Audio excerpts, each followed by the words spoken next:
welcome to WTRP Radio Trip. This is Cyprian Kane coming to you live in a pre-recorded session. As always, we're going to start our show with a song. And I hope that you like the song. It's called The Same. It's not the same as other songs you might hear, but it's called The Same, just the same.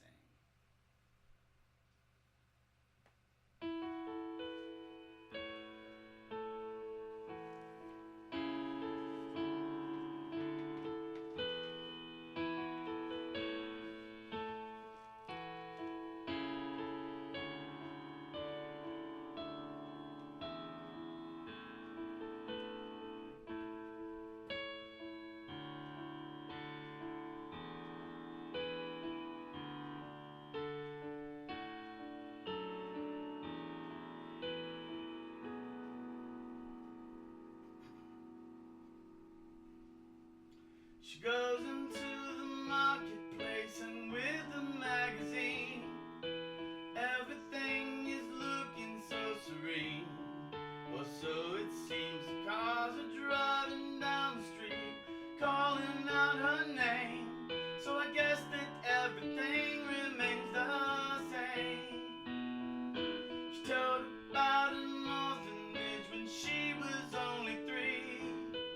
Everything so brutally explained to me. Cars driving down the street and calling out her name. So I guess that everything remains the same. And another day goes by and she's losing touch from the way she had to fly, 'cause she missed him just that much. The artist sings a song that tells a story and her pain. Guess that everything remains the I wanted to be with you, but I can't hold on that long. At night I dream of you, 'cause it's all I've left to give you now.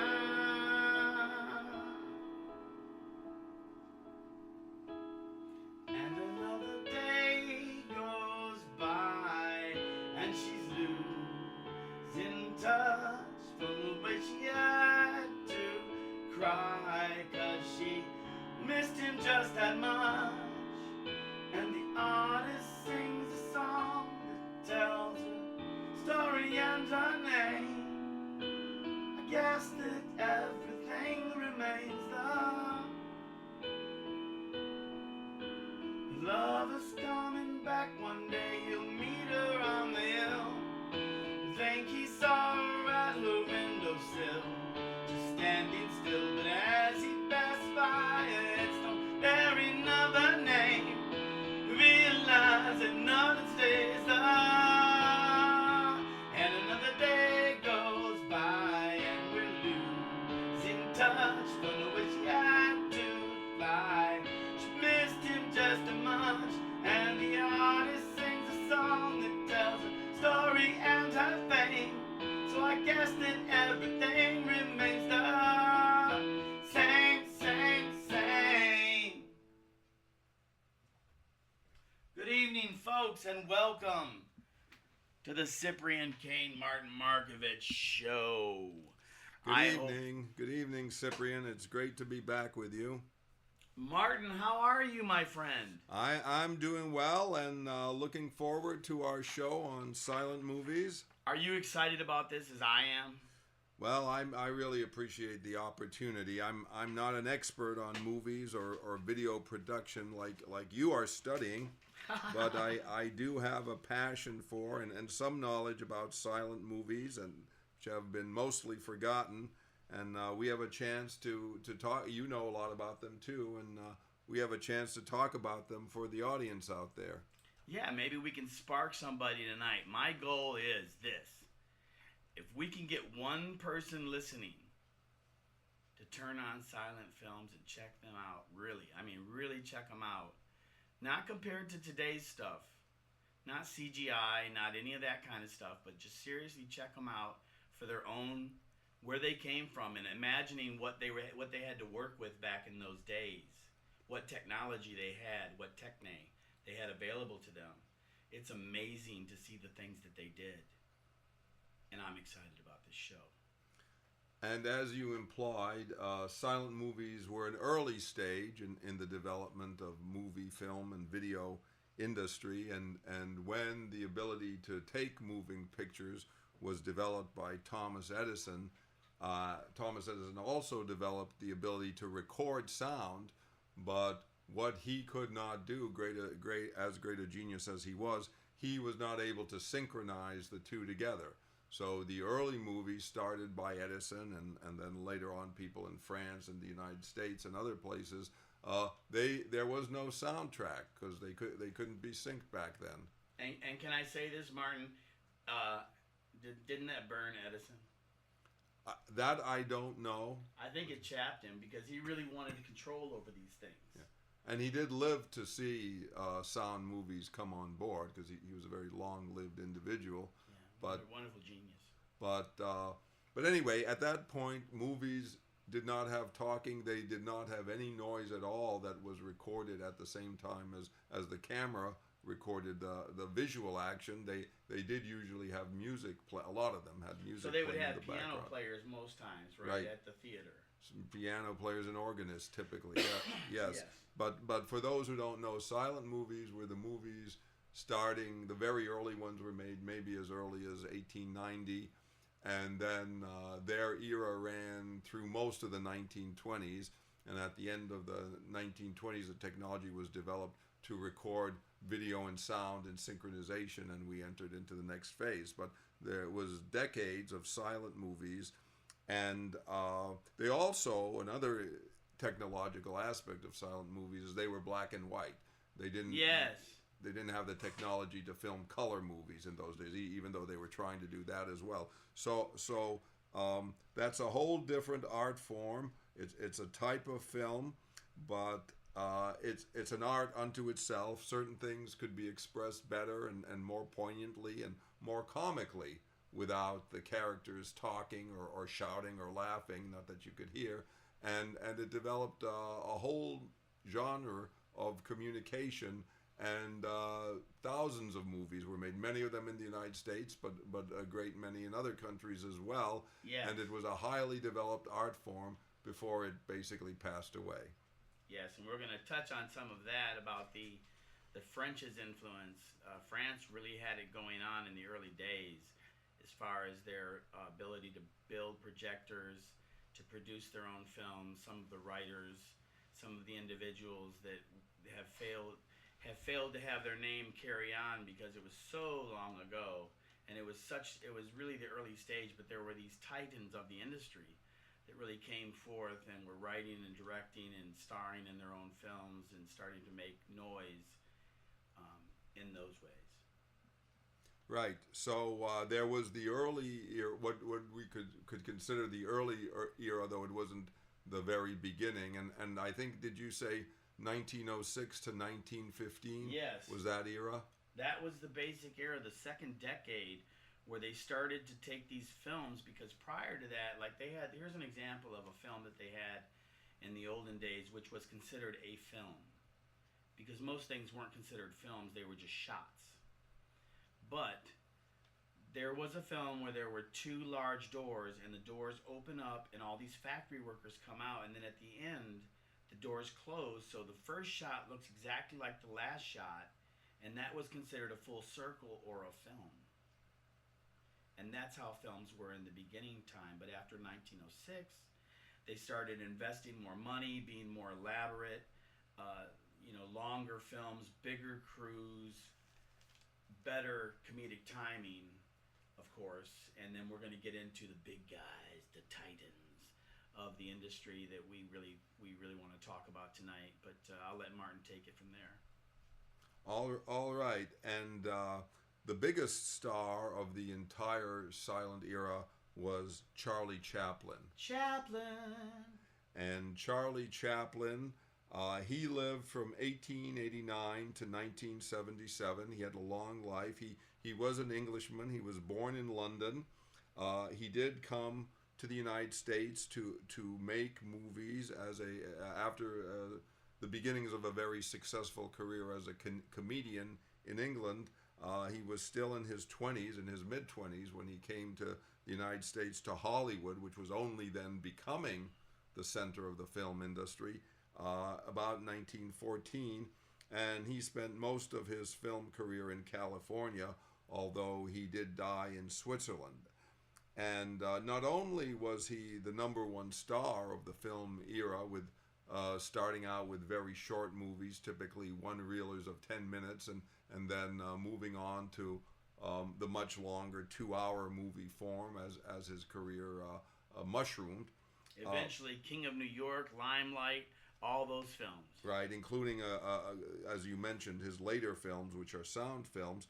But he wasn't only just the biggest movie star, he was probably the best known person in the world, because of course it was possible to transport film reels and put them up on screens. So within a matter of, let's say, the 20-year period from 1900 to 1920s, movies spread all over the world. They were silent movies at that time, and so people in India, China, Africa, you name it, people all over the world were watching movies, and Charlie Chaplin's movies were popular all over. Tell them about the riot. Tell them about the riot.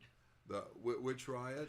Which one? There were probably, well, I know there were several, but the riot I was thinking of in particular was the first time they showed the train.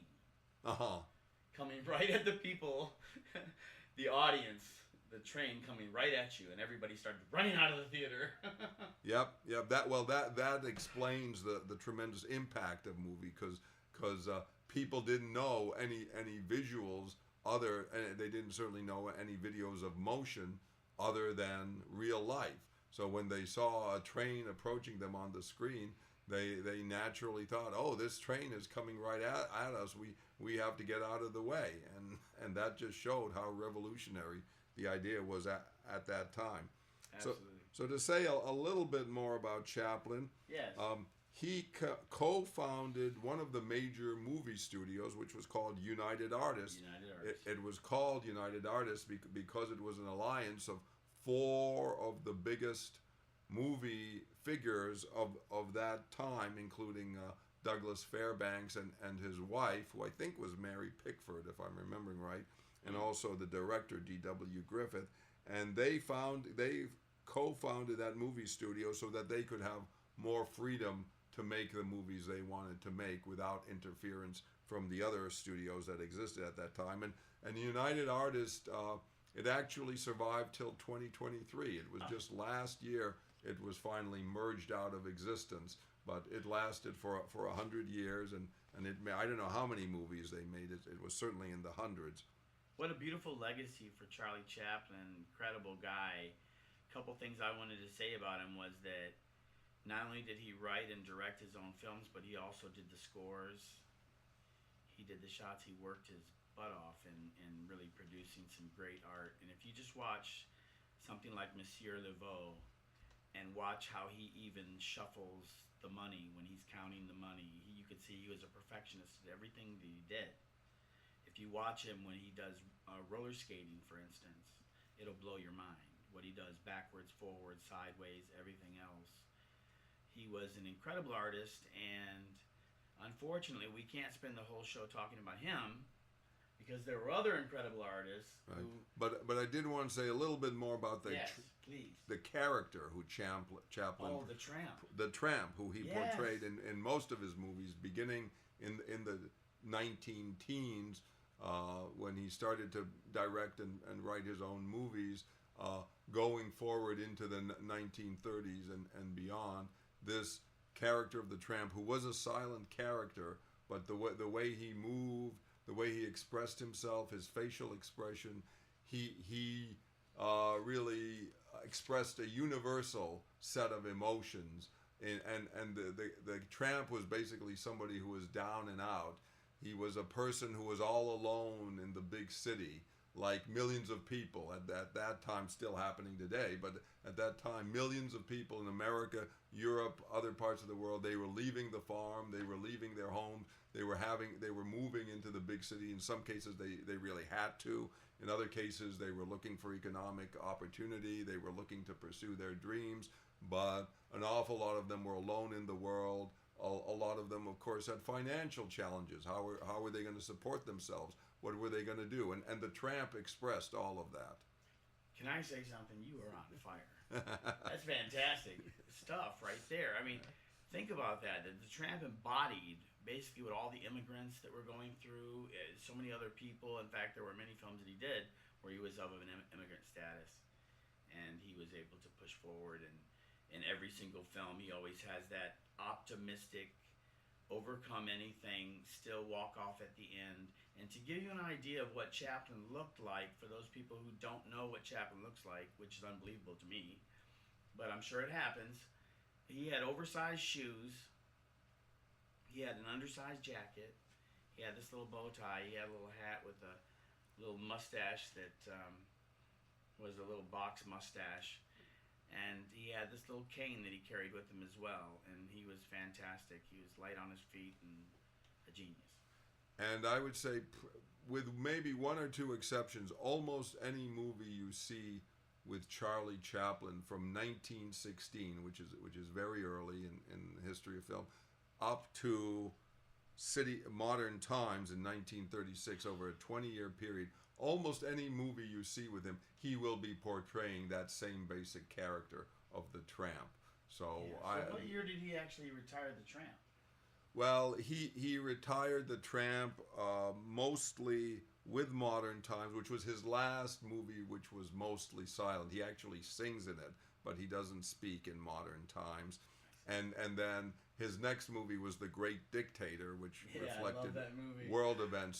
So and even in The Great Dictator, he plays two different people, and yes. Even then you could say one of them is still mostly the Tramp, but the person spoke. So it was a little bit different. So I would say that Modern Times is the last one that you really get the full Tramp. Yeah, and The Great Dictator was more like the Tramp, kinda. Right. And I would say moving into talkies now. And I would say the movie before Modern Times, which was called City Lights, I think that's probably the ultimate story of the Tramp, and it's a very poignant ending of the Tramp. We don't want to give it away, but different. He made a lot of great movies. You can ask 10 different people, and you may get 10 different opinions of what his best movie was. But my own personal opinion is in terms of expressing the emotionality of what he communicated and the poignancy of life. I would probably have to go for City Lights. I would too, especially in the silent era. 1932. If we're talking about talkies, as they called them, back then I would go with Limelight, as far as his artistic vision of the world and things like that. But why don't you tell them a little bit about Limelight? Okay, well, Limelight, he's a very interesting artist. He's one that has been up, he's been down, he's been around the way, and there's this younger woman who falls in love with him, who actually rents a room in the same building where he rents a room. And there's a point, a few scenes really got to me. Like, one scene is when he is outside playing the streets for money, and the woman that he had known comes in with another paramour or lover or love interest. And Charlie Chaplin, instead of feeling like he should be ashamed that he's still playing on the streets and isn't big anymore, he's not famous anymore, he doesn't have any of the things that he used to have, is that he's relegated to this status does not bother him one iota as an artist, but as an artist he's proud to be able to still play his music and do his art on the streets, if necessary, to whatever audience comes his way. And because of that, Limelight, to me, coming out in 1952, 3 years after It's a Wonderful Life, to put it in perspective, was an incredible film about Chaplin just spilling his heart about his art and his life in art. And if you ever get a chance to watch it, I would recommend it highly. Yes, and it was reflecting his own difficulties at that time because he had gotten involved in politics and Yes, was very unfortunately. controversial at that time and wound up leaving this country, in fact. So I think some of that went into the character he portrayed in Limelight. Yes. And one other thing I just mentioned about Limelight is the young woman who plays his love interest was played by Claire Bloom, who was a very young actress at that time, but who went on to a very long and successful career as an actress in both Great Britain and the United States. And you can see other movies with Claire Bloom as well. So it's she was wonderful. a remarkable movie. So I guess it's time to go on to Buster Keaton. Well, we do, but there's just a couple more little things I want to say about Chaplin. Do we have a minute? Well, it's your watching the show. time. No, you're watching the time, though. Okay, well, we got about 15 minutes left. Okay, so just to say a little bit more about Chaplin.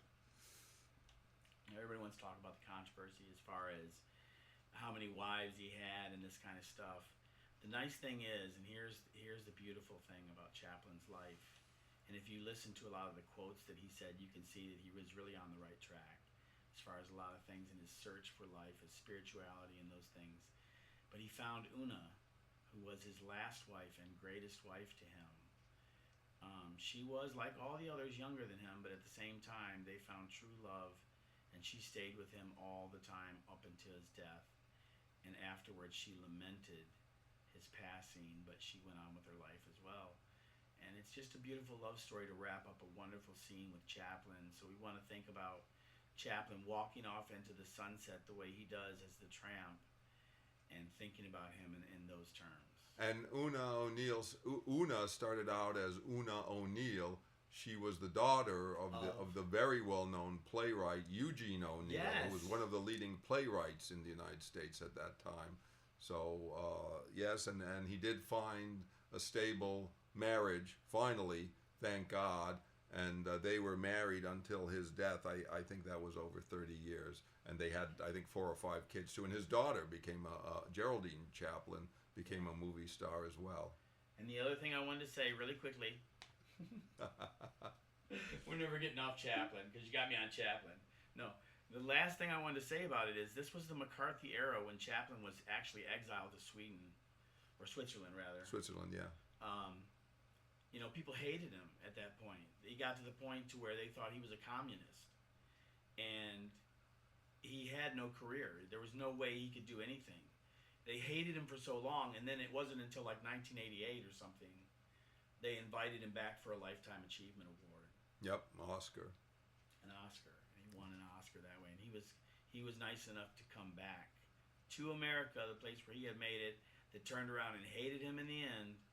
But then they patched up things before he passed, and that was a beautiful moment. So that's all we're going to say about Chaplin. And moving on to Buster Keaton. Buster Keaton, old deadpan. Yes, and he is generally considered to be the number 2 silent comedian after Chaplin.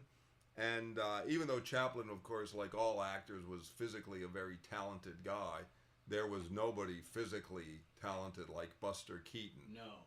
He was an acrobat. He was spectacular. In a day when they didn't have stuntmen, in a day when they didn't have special effects, if you were going to do a triple somersault on film, you had to do a triple somersault. And Buster Keaton was the master of that. And you can watch almost he made a lot of movies also like Chaplin, and you can watch almost any of his movies and see things that it will be very difficult to believe he was really doing that in real time in front of the camera. But that was his talent. You know, that's why I wanted to say that I think that most people listening to this radio show might agree with me on saying that you can't really say Chaplin was number 1. Mm-hmm. You can say he was the most popular. Mm-hmm. Yep. But as far as who was number 1, that just depends on what you're looking for. Right. As with our discussions of music, when I say number 1, number 2, number 3, I don't necessarily mean the best, because you can have 1,000 different opinions on that. But when I say number 1, number 2, I say commercially, which of course is a dimension. It is a business. And so Chaplin, with no question, Chaplin was number 1, the most popular and also the richest filmmaker of his time. but Keaton was a very strong number two. He had a huge following, had a following in Europe as well as in the United States, and his movies were very popular, as well as being great. One word to describe Keaton, what would you say? Well, the other thing, of course, that he's famous for is the stone face. To go with his physical activity, hyperactivity physically all the time. He gave no expression at all on his face. It's an incredible contrast. It almost seems bizarre the first time you see it, but it was his trademark. It was one of the things that made him so memorable, just as the Tramp made Chaplin memorable. Keaton's approach, his physicality, his spectacular stunts. At the same time, he never gave anything away in his face. He just had the same, almost exactly the same deadpan expression, no matter what incredible thing he was doing. Yes, and the other thing is that interested me was that he had a certain subtlety in his expression sometimes, or in his movements, or whatever. He was able to communicate. They say 85% of your communication comes through the body, your body language. Keaton was a genius as far as these things were concerned. And so, to give some of the basic facts about Buster Keaton, he was a few years younger than Chaplin. He started in a show business family, and I believe performed on stage as a child. He started to become a movie star in the teens when he was only 20 years old. And after an apprenticeship working with Fatty Arbuckle, who was also a big star at that time, he then went on his own and started to produce his own movies in the 1920s. He lived from 1896 to 1966. He was born, bred, and died in America. And like Chaplin, he did have some problems transitioning to the sound period, to the talkies, and the change in technology. And of course, that is portrayed in the movie Singing in the Rain, where in the early scenes of that movie, you see a young woman who was a tremendous star in the silent movies, but when they went to the talkie movies and she opened her mouth, she was not an appealing speaker at all. And even though Chaplin was actually a distinguished speaker and a talented musician, people just couldn't see him the same way when the sound came in. You can't put a voice to something as iconic as that, right? It was a problem for him. Yeah, it was hard. He was typecast. And similarly with Keaton, he was so perfect at the silent movies. And then when it went to the talkies, even though he made many talkie movies, he just didn't have quite the same appeal, and the movies probably aren't quite as good as his silent movies are.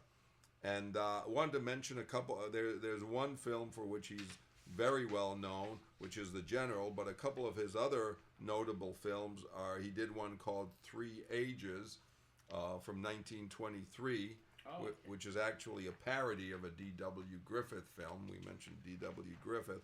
And he had another movie from 1928, towards the end of the silent era, which was called Steamboat Bill Jr. And those are ones that I've seen, which I can recommend. But the movie, the iconic movie, the most iconic, let's say, movie of Buster Keaton is one called The General. The General. Which is set during the Civil War in the very early years of the railroad. And again, without giving it away too much, it has to do with the way a certain very primitive railroad engine was used to affect a Civil War battle.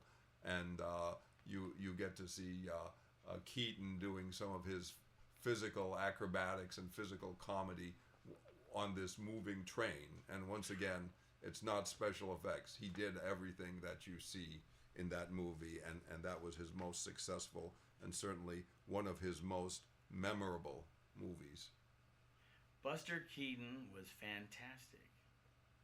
Yes, and I'll just mention the article. There's an article on Buster Keaton. It's called Why Buster Keaton is Today's Most Influential Actor. Yes, good article. You've got to read that. And it talks about, if I may. Sure, please. It talks about how there are so many other people who have tried to emulate him in recent years even. They're going back. These actors and actresses, they know what's up. They're going back there to study Buster Keaton because of his genius. And that article is available at www.bbc. BBC stands for British Broadcast Corporation. www.bbc.com. And the title again is Why Buster Keaton is Today's Most Influential Actor. Influential. Yeah. So we just got a few minutes left. Yes. We need to talk about a few other of the great silent movie actors and movie makers. And one we need to talk about is Harold Lloyd. Harold Lloyd. Everybody might know him. Well, not everybody's going to know him. I have to talk to the audience. But if you do know him, he's wearing glasses and he's hanging from a clock. Right. You and I got to watch his classic movie Safety Last. Yes. Together last year. and that's another silent movie great. We won't give away the whole story. We can't give it away to you people. You got to see this yourselves. But Harold Lloyd was an incredible talent, also very popular in those days. And we also saw some of his short movies that he made early on in his career, again in the 19-teens when he was started out. And he was fantastic.